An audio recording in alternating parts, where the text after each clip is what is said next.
Macam-macam menu ada, sedap-sedap semuanya. Orang kata ya, gini tu.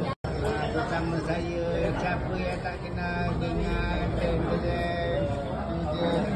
Mami Cik Mak. Saya Mami Cik Mak tu lah.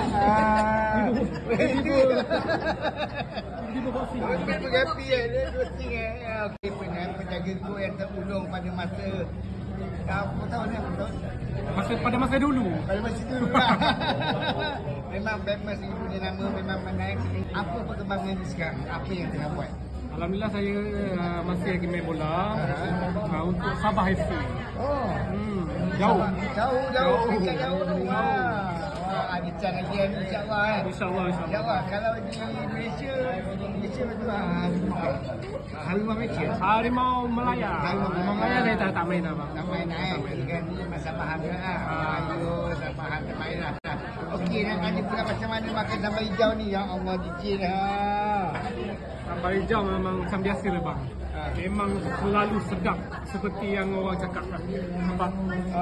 Ni dia punya sambal hijau ni. Boleh rata itu lah. Orang tak walau saya. Saya dia makan ayam kampung dengan kuah tunjang. Ni sedut, patin. Macam-macam menu ada, sedap-sedap semuanya. Orang kata ya, gini tu. Gini okey, terima kasih kerana Cik Mak kalau sudi datang ke Sambal Hijau Terima kasih. Kita dapat bertemu lagi. Assalamualaikum. Waalaikumsalam.